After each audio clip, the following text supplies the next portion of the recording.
Hello everyone. तो चलिए आज हम जो टॉपिक स्टार्ट कर रहे हैं वो रिवीजन क्लास का टॉपिक है and the topic is depreciation accounting. बच्चों को इस टॉपिक में बहुत बार प्रॉब्लम्स होती है, तो रिवीजन क्लास में मैंने सबसे पहले यही टॉपिक उठाया है। It's a very easy topic. तो सबसे पहले तो हम बेसिक कुछ थ्योरीज डिस्कस करते हैं, थोड़ा फास्ट ट्रैक में डिस्कस करेंगे because it's a revision class and लेकिन हम डिस्कस सभी कुछ करेंगे। आप लोग रिवाइज करिएगा, साथ साथ आपको इसके साथ साथ क्लास टेस्ट भी अपीयर करना है। सिंस आप क्लास टेस्ट में अपीयर करोगे विद द प्रॉपर रिवीजन तो आपका धीरे धीरे और क्लास आई रिक्वेस्ट कि सभी कोई जो प्रॉपर मैं क्लास टेस्ट रखता हूं अटेंड कर, तो आपको पता चलेगा आप कहां गलती कर। और इस बार का जो क्लास टेस्ट होगा मैं प्रॉपरली प्लान करके करने वाला हूं, मतलब क्वेश्चंस बहुत अच्छी तरीके से प्लान रहेंगे, एमसीक्यूज भी होंगे, कुछ बेसिकली डिस्क्रिप्टिव आंसर्स भी रहेंगे। आप लोग देखिएगा, संडे अटेंड करना है आप लोगों को। अब आज मैं समझाने वाला हूं ये डेप्रिसिएशन अकाउंटिंग होती क्या है। देखो डेप्रिसिएशन अकाउंटिंग मतलब क्या हुआ, अकाउंटिंग फॉर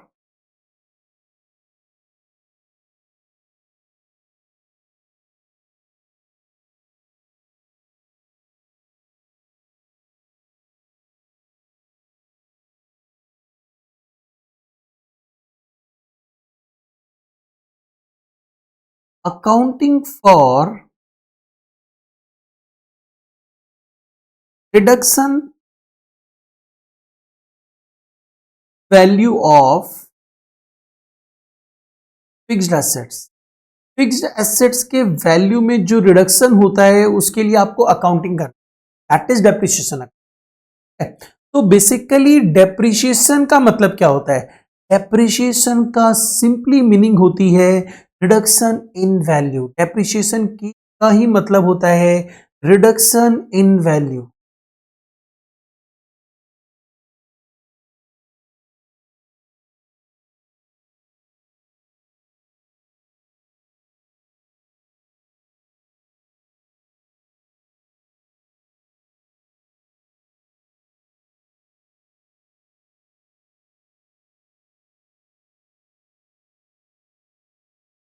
देखो डेप्रिसिएशन का मतलब हमने क्या समझा, reduction in the value.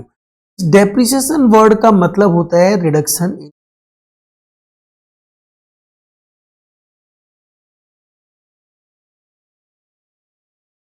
Reduction in value of tangible fixed asset. Sir आपने टेंजिबल फिक्स्ड एसेट क्यों लिखा, बिकॉज बच्चों ध्यान रखना फिक्स्ड एसेट बेसिकली टाइप्स के होते हैं। One is tangible fixed asset,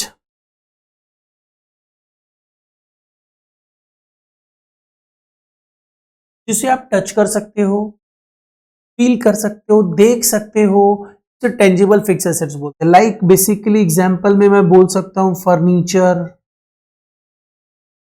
building etcetera. एक होता है इनटेंजिबल फिक्स्ड एसेट्स। सर ये क्या होता है, इनटेंजिबल फिक्स्ड एसेट्स मतलब जिसे आप देख नहीं सकते हो, आप उसे फील कर सकते हो, उससे बेनिफिट डिराइव कर सकते हो। तो बेसिकली इसका एग्जांपल, सर इसका एग्जांपल में आप बोल सकते हो copyrights, patent rights, trademarks etcetera. और एक होता है wasting fixed asset. Wasting fixed assets जिसे आप देख सकते हो लेकिन उसके साथ साथ उसके वैल्यू में रिडक्शन को भी देख सकते हो। लाइक आपने फर्नीचर खरीदा, 10 साल बाद यूजलेस हो गया, डेप्रिशिएट हो गया 100%, पूरी वैल्यू रिड्यूस कर गई, लेकिन क्या उसकी हाइट छोटी हो गई? आपको दिख भी रहा है कि उसकी वैल्यू, दिख रहा है कि उसकी वैल्यू कम होती जा रही है तो वो छोटा होता जा रहा है? नहीं होता ऐसा। वो टेंजिबल फिक्स एसेट्स है। वेस्टिंग फिक्स एसेट का मतलब क्या होता है कि जैसे जैसे उसकी वैल्यू कम होती है उसके रिडक्शंस भी देखने मिलते हैं। तो basically you can say natural resources like mines etcetera, ये सब किस में आते हैं, ये सब वेस्टिंग फिक्स। बेसिकली ध्यान रखिएगा there are three kinds of fixed assets, one is the tangible fixed assets, intangible fixed assets and wasting assets. Clear? तो डेप्रिसिएशन सर होता क्या है? देखो डेप्रिसिएशन कुछ और नहीं है, ये मेजरमेंट है। किसका मेजरमेंट है? हम क्योंकि that is why value reduce करेंगे। यूज करेंगे तो उसका परफॉर्मेंस धीरे धीरे करते करते रिड्यूस करता जाएगा। That is the measurement of depreciation. Consumption, हम उसे कंज्यूम करते हैं। अदर लॉस ऑफ वैल्यू भी हो सकती है। क्यों होती है इन सब वैल्यू? डेप्रिसिएशन हम मेजर करते हैं क्योंकि हम उसे यूज कर रहे हैं। अदर लॉस ऑफ वैल्यू भी हो सकती है क्यों? क्योंकि यूज कर रहे हैं, टाइम पास हो रहा है, फ्लक्शन ऑफ टाइम, टाइम गैप, जैसे जैसे टाइम गैप आता रहता है, अगर आप चीजों को यूज ना करो तब भी उसकी वैल्यू रिड्यूस कर जाती है। ऑब्सोलेसेंस मतलब टेक्नोलॉजिकल एडवांसमेंट आ जाते हैं, इनोवेशंस होते हैं, उनके चलते अल्टीमेटली हमारा प्रोडक्ट आउटडेटेड हो जाता है। तो प्रोडक्ट आउटडेटेड होने का मतलब क्या हुआ? वैल्यू रिड्यूस कर गई। तो these are the reasons and depreciation इसीलिए मेजर करते हैं। अगर कोई ऐसी चीज है जो जिसका परफॉर्मेंस कभी कम ही नहीं होगा, हमेशा वैसा ही रहेगा, यूज करो ना करो रहने दो तब भी, और उससे एडवांस कोई कोई ही नहीं सकता, अपग्रेड नहीं किया जा सकता उसे, तो इसका मतलब वो नॉन डेप्रिशिएबल एसेट है। क्लियर है? डेप्रिशिएबल एसेट होता क्या है? Depreciable assets are those asset which have limited life.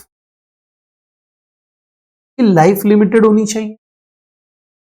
अगर अनलिमिटेड लाइफ होगी तब तो वो डेप्रिशिएट होगा ही नहीं। सेकेंड पॉइंट क्या होना चाहिए? उसके साथ साथ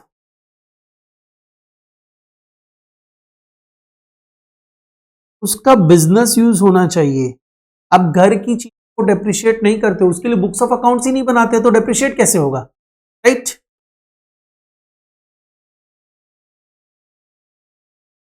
विच is intended to be used for more than 12 months। मतलब जिसका intended use more than 12 month से ज्यादा का हो, बिजनेस यूज हो, लिमिटेड लाइफ हो, वो डेप्रिशिएबल एसेट। ध्यान रखिएगा डेप्रिशिएबल एसेट का डेफिनेशन। अब एक चीज बताओ, लैंड डेप्रिशिएबल एसेट है या नहीं?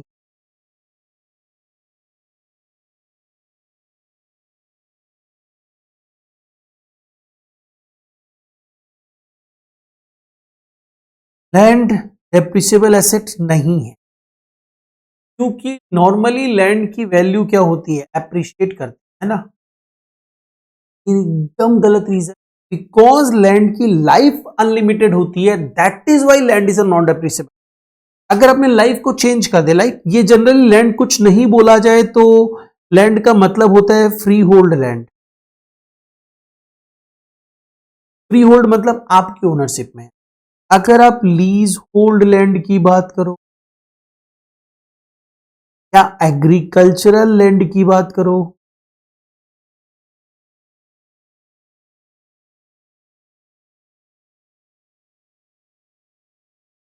ये क्या है? डेप्रिशिएबल एसेट है। यस, लीज होल्ड लैंड मतलब आपने एक पर्टिकुलर स्पेसिफिक पीरियड के लिए उस लैंड को रेंट पे लिया है, उसे लीज होल्ड लैंड बोला जाता है। और एग्रीकल्चरल लैंड तो उसकी प्रोडक्टिविटी खत्म हो गई तो बंजर है, कोई काम की नहीं है, इसका मतलब डेप्रिशिएट होगी। तो ध्यान रखिएगा, lease hold land and agricultural land are depreciable asset because इनकी लाइफ लिमिटेड रहती है। फ्री होल्ड लैंड या सिर्फ लैंड बोला जाए वो फ्री होल्ड लैंड ही होती है, वो नॉन डेप्रिशिएबल एसेट है बिकॉज उसकी लाइफ अनलिमिटेड होती है, एप्रिशिएटेबल होती है, उसकी वैल्यू एप्रिशिएट करती है। That is not the reason, उसके बेसिस पर आप कभी आइडेंटिफाई कर सकते हो डेप्रिशिएबल एसेट है। सर डेप्रिसिएशन प्रोवाइड क्यों करते हैं? देखो सबसे पहला बात तो डेप्रिसिएशन मतलब reduction in value, that is your loss. अगर लॉस आप दिखाओगे नहीं तो correcting one of the object. True position statement, asset से की वैल्यू कम हो रही है तो अगर उसकी वैल्यू को कम करके बैलेंस शीट में नहीं दिखाओगे तो आपको कैसे पोजीशन सही पता चलेगी? This is again one of the objectives of the of providing depreciation. Funds for replacement, देखो डेप्रिसिएशन है क्या? डेप्रिसिएशन एक नॉन कैश एक्सपेंडिचर है। डेप्रिसिएशन क्या है? नॉन कैश एक्सपेंडिचर है। सर नॉन कैश कैसे? देखो आप ये डेप्रिसिएशन का पैसा क्या किसी को देते हो? जैसे स्टाफ को आप सैलरी देते हो, रेंट पे करते हो, डेप्रिसिएशन का पैसा किसी को ना, तो आप करते क्या हो? प्रॉफिट में तो चार्ज कर देते हो, पीएल में तो आप तो फाइनल अकाउंट कर चुके हो, पीएल में तो डेबिट में आप दिखाते हो डेप्रिसिएशन, मतलब you are setting aside part of profit for depreciation. जाता कहां है पैसा?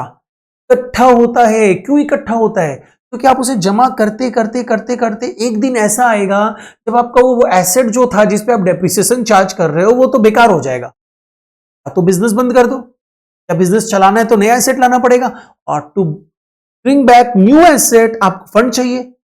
फंड तो जमा किया हुआ है ना, प्रॉफिट से सेट असाइड कर करके डेप्रिसिएशन के नाम से जो पैसा रखा गया था, अब उसको निकालो, और अगर कुछ एक्स्ट्रा चाहिए तो अपने पॉकेट से निकाल लो, अल्टीमेटली मिला के एक नया एसेट लिया। एप्रिसिएशन मतलब फंड फॉर रिप्लेस। अब ऑब्वियस सा बात है, आप जब एक सपोज कर लिए पेन जो दिखाई दे रहे हैं इसी का कॉस्टिंग निकालना है, इसको बनाने के लिए मशीन यूज हुई है ना, मशीन का डेप्रिसिएशन भी तो पार्ट ऑफ कॉस्ट होना चाहिए।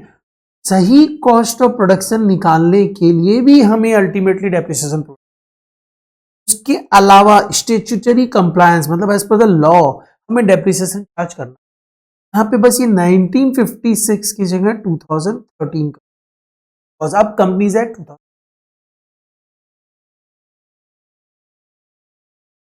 डेप्रिसिएशन कैलकुलेट करने के लिए हमें कुछ प्रिंसिपल फॉलो करना। प्रिंसिपल चलिए देखते,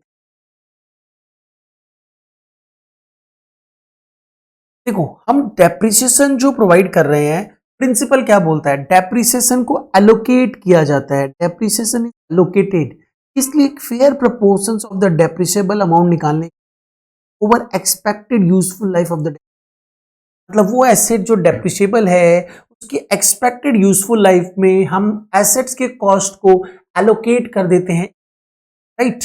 बेसिकली क्या हुआ? Depreciation mean allocation of cost of asset over it's useful life. Basically you can say allocation of cost of asset over it's expected useful, and that is, ठीक है? Depreciation includes amortization of intangible asset and depletion of wasting asset। तो generally intangible assets के reduction of value जो होती है उसे हम amortization बोलते हैं, वेस्टिंग एसेट्स के वैल्यू में जो रिडक्शन होता है उसे हम डिप्लीशन बोलते हैं। लेकिन डेप्रिसिएशन एक टर्म है जिसमें amortization as well as depletion दोनों को इंक्लूड। क्या क्या फैक्टर्स जरूरी है टू कंप्यूट द डेप्रिसिएशन? आपको कॉस्ट ऑफ द एसेट्स पता होना चाहिए, बिकॉज अगर आपको कॉस्ट ऑफ द पता है तो यू कांट कैलकुलेट। आपको उसकी यूजफुल लाइफ पता होनी चाहिए, आपको उसकी residual that is scrap value पता हो। ये तीन factors you must know to calculate depreciation. Depreciable amount कैसे निकलता है? डेप्रिसिएबल अमाउंट बहुत ईजी है, वो अमाउंट जो डेप्रिशिएट होगा, तो स्क्रैप वैल्यू तो आपको वापस मिल जाएगी। आपने 10 लाख रुपया का एसेट खरीदा, आपको पता है 10 साल चलेगा, eight the end of the 10th year आपको 1 लाख रुपया एज अ स्क्रैप वापस मिल, आपकी वैल्यू तो 9 लाख की डेप्रिशिएट हुई ना, क्योंकि 10 लाख रुपया लगाया 1 लाख वापस मिल जाएगा, अल्टीमेटली 9 लाख रुपया। डेप्रिशिएबल वैल्यू इज रुपीज, कैसे? 10 लाख माइनस 10 लाख क्या है? Cost of asset minus scrap value, it is depreciable amount, depreciable value of asset. चलिए ठीक है, अब यूजफुल लाइफ का मतलब क्या हुआ? यूजफुल लाइफ का मतलब होता है आप कितने दिनों को उसको यूज करो, the period over which a depreciable asset is expected to be used. And दूसरा, जैसे जनरली सोचो मैंने एक मशीन खरीदी, जो सप्लायर है उसने बोला कि आप इसे 10 साल तक ही यूज कर पाओगे, 10 साल इसकी लाइफ है, मतलब उसने लाइफ को पीरियड टर्म में डिफाइन। मैंने एक प्रिंटर खरीदा, तो सप्लायर था उसने बोला सर इससे आप 50,000 पेजेस प्रिंट आउट निकाल सकते, यानी उसने उसकी लाइफ पीरियड टर्म में डिफाइन नहीं की, प्रोडक्शन यूनिट टर्म में डिफाइन कर। तो देखिए दूसरी जगह मैंने क्या लिखा? Number of production expected to be obtained from the use of such asset. Depend करता है कैसे इंफॉर्मेशन दी हुई है. एस्टिमेटेड रेसिडुअल वैल्यू का मतलब क्या होता है? Value expected to be realise on the sale at the end of its useful life. Okay, ये तो बेसिक थ्योरी थी जो हमें समझनी थी. अब एक पार्ट में छोटा सा और बता दूं, तो डेप्रिसिएशन अकाउंटिंग है उसके लिए सीए इंस्टीट्यूट ने एक स्टैंडर्ड बना दिया, that is accounting for property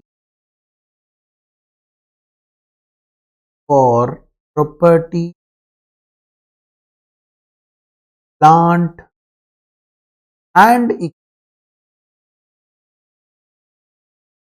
और अकॉर्डिंग टू दैट स्टैंडर्ड्स हम डेप्रिसिएशन, जस्ट नॉलेज के लिए बताया है, एज सच कोई काम नहीं है, लेकिन मेरे एमसीक्यू एग्जाम में आ सकता है. अब आप आ जाओ अकाउंटिंग करते समय. देखो आप लोगों के सिलेबस में हम डेप्रिसिएशन दो बेसिस पे चार्ज करेंगे. One method is a straight line and another one is a reducing balance. और इनको ये तो बेसिकली कैलकुलेट करते हैं amount of depreciation using such methods. आप बुक्स में उसे रिकॉर्ड कैसे करो? तो रिकॉर्ड करने के लिए हमारे पास दो ऑप्शन है. हम अब provision for depreciation account create कर देंगे to accumulate the amount of depreciation. आप इस समय जर्नल एंट्री क्या पास करोगे? याद है ना आपको? Depreciation account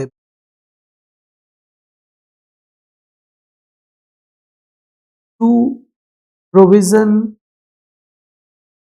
for Depp.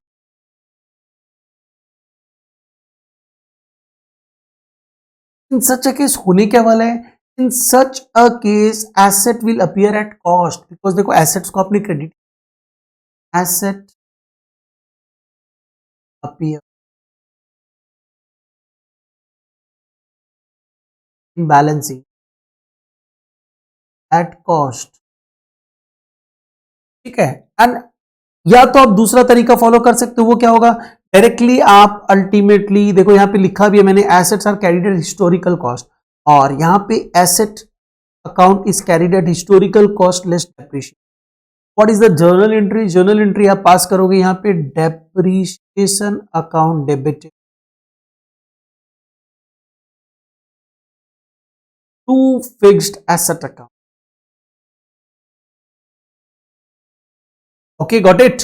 And in any case आप कोई भी मेथड फॉलो करो, वैसे appropriate is this one. Ultimately depreciation तो नॉमिनल अकाउंट है ना, you have to close it. तो eight the end of the year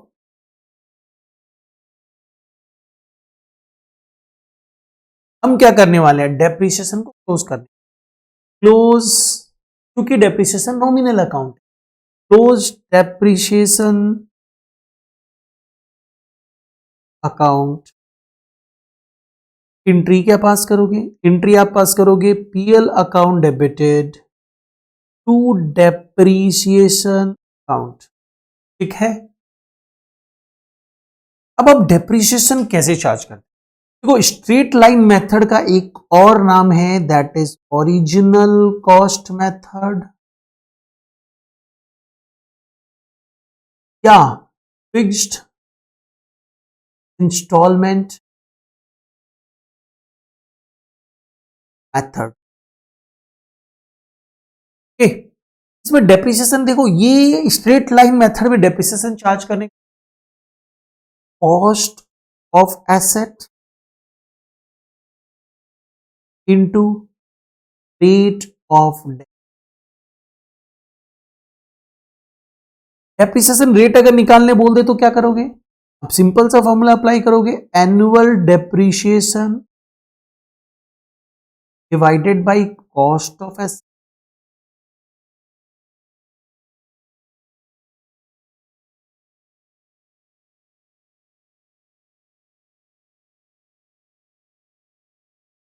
एक चीज ध्यान रखिएगा,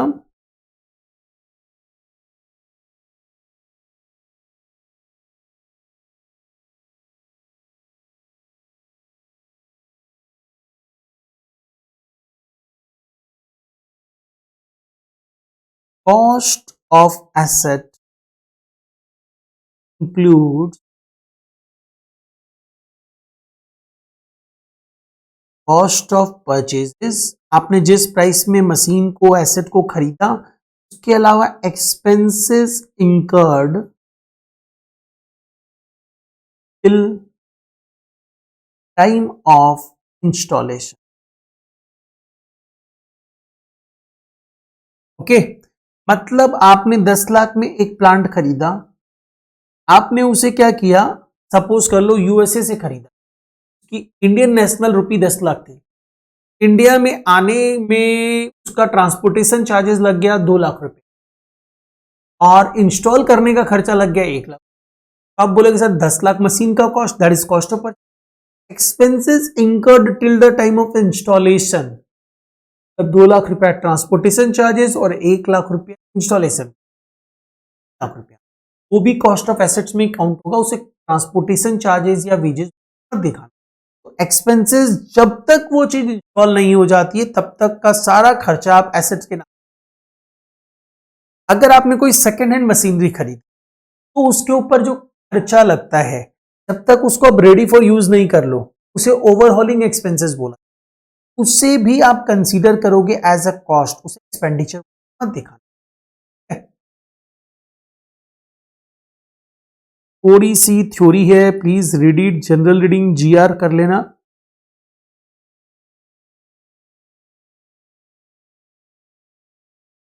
अभी मैं ये एग्जांपल नहीं करा रहा हूं, अभी मैं आपको रिड्यूसिंग बैलेंस मेथड का बताता हूं। बैलेंस मेथड को अपने डब्ल्यूडीवी मेथड भी, रिटन डाउन वैल्यू, और या इसको डिमिनिशिंग बैलेंस मेथड भी बोल। रिटन डाउन वैल्यू मतलब जो वैल्यू लिखी हुई है उसके ऊपर डेप्रिसिएशन चार्ज, और accounting always year on year होती है, ये आई थिंक हम सबको पता है। तो आप क्या करोगे, जिस ईयर के लिए डेप्रिसिएशन कैलकुलेट कर रहा है उस ईयर के बिगिनिंग में या उस ईयर के बीच में फर्स्ट टाइम जो वैल्यू लिखी हुई है उस वैल्यू के ऊपर ही डेप्रिसिएशन। तो हम यहां पे लिख लेते हैं रिटन डाउन वैल्यू के ऊपर रेट ऑफ डेप्रिसिएशन करना है। डेप्रिसिएशन रेट कैसे निकालोगे, तो डब्ल्यूडीवी मेथड में डेप्रिसिएशन रेट निकालने का डिफरेंट फॉर्मूला। आप क्या अप्लाई करोगे, 1 minus nth root of residual value divided by cost of,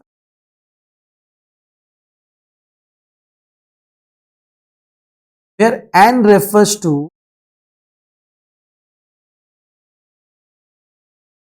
number of year. ठीक है, वैसे ये जो डेप्रिसिएशन रेट है ये जहां तक है तुम लोग को नहीं निकालने देगा, फिर भी मैं इसके ऊपर एक दो सम्स जरूर करवाऊं। एक बार इसको भी जनरल रीडिंग दे दीजिएगा, एमसीक्यू में पूछा जा सकता है।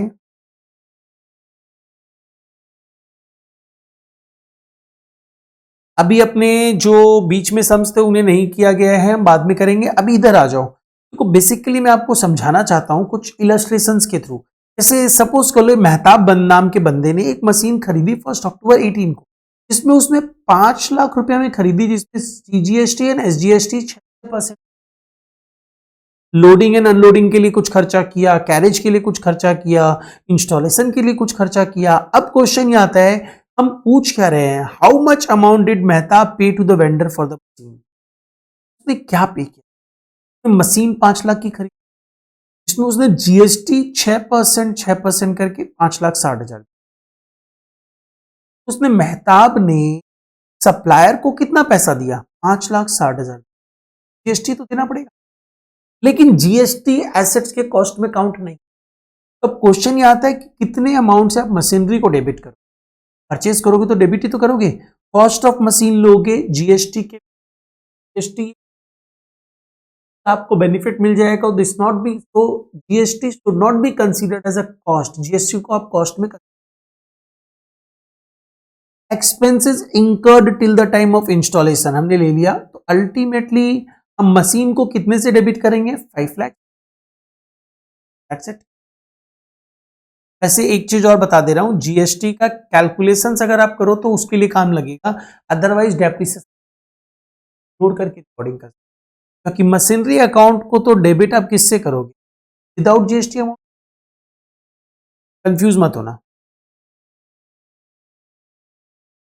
चलिए अब ये समझते हैं कि हम कैसे बुक्स में दिखाते हैं अगर प्रोविजन फॉर डेप्रिसिएशन टेक्निक और अगर नॉर्मल डेप्रिसिएशन टेक्निक। तो मैंने बोला कि एक एसेट है जिसका कॉस्ट 1,20,000 है, इसकी स्क्रैप वैल्यू 20,000 है eight the end of the 10th year. Asset को हमने 1 अप्रैल 17 को खरीदा, तो हम अपनी बुक्स को 31 मार्च को क्लोज करते हैं। आप बताओ बैलेंस शीट में 31 मार्च 9 को कैसे अपीयरेंस होगा। तो इस फर्स्ट मेथड हम लोग क्या कर रहे हैं, प्रोविजन फॉर डेप्रिसिएशन फॉलो करें कि नॉर्मली करें, तो नॉर्मली मतलब without provision for depreciation, no PF. तो मैंने क्या किया, एसेट देखो एक चीज ध्यान दो, मैंने पहले डेप्रिसिएशन निकाला स्ट्रेट लाइन में, कैसे निकला, cost of asset minus scrap value divided bye estimate. You may use this formula when rate of depreciation is not,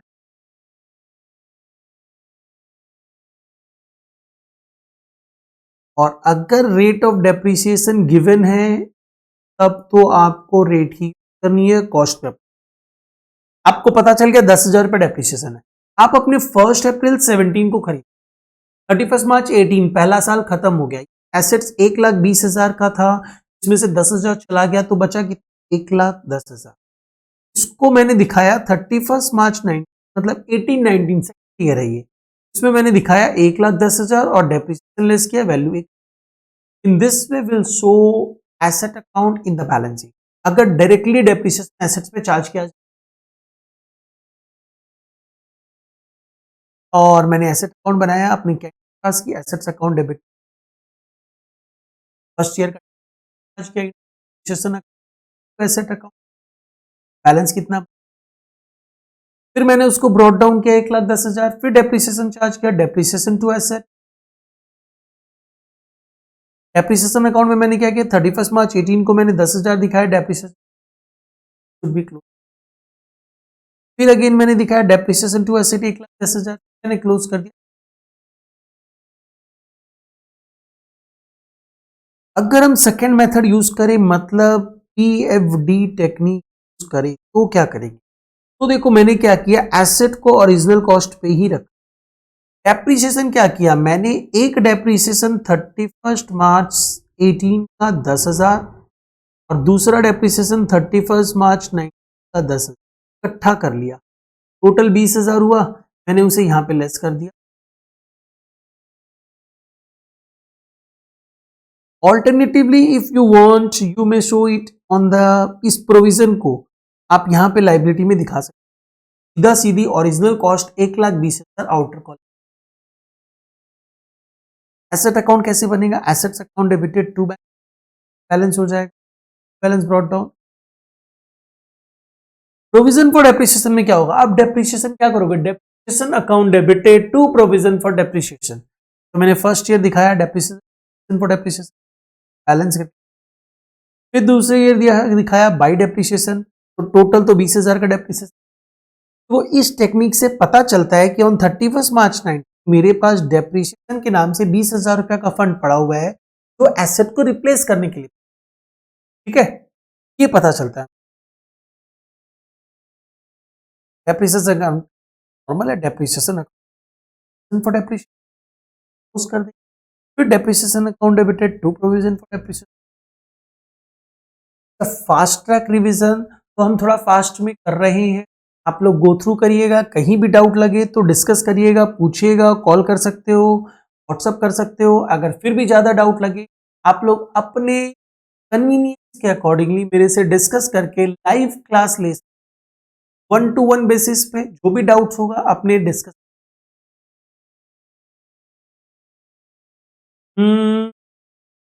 अभी हम लोग और कुछ नहीं करते हैं एंड अगर आपको लगे कि सम आप होमवर्क में ट्राई करना, इसका मैंने सॉल्यूशन भी दिया है कि आपका डेप्रिसिएशन चैप्टर ऐसे तो किया वही है, फिर भी ट्राई करिएगा दिस वन, नहीं तो मैं नेक्स्ट क्लास समझाऊंगा।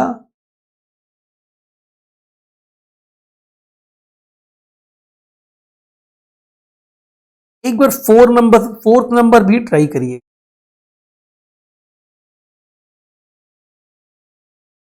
थर्ड एंड फोर्थ आप लोग प्लीज एक बार होमवर्क में ट्राई कर लीजिएगा और नेक्स्ट क्लास हम लोग फर्दर कंटिन्यू करते हैं और ट्राई करते हैं कि इस चैप्टर को 3 क्लास के अंदर complete, and on Sunday you have a class test on 2 topics, one is this depreciation, हम लोग को इस वीक में डेप्रिसिएशन तो कंप्लीट करना ही है, as well as BRS. BRS आपको अपने एंड पे कंप्लीट करना है। हमारी क्लासेस, नॉर्मल क्लासेस के जो वीडियोस है वो अपलोडेड है, आप वहां से देख सकते हो और अकॉर्डिंगली उसे कंप्लीट। ओके, चलिए आज हम लोग और कुछ नहीं कर रहे हैं, प्लीज इसे गो थ्रू करके रखिएगा, थ्योरी पे भी स्ट्रेस रखिएगा क्योंकि मैं थ्योरी वाला हूं। ओके, चलो टेक केयर, बाय बाय।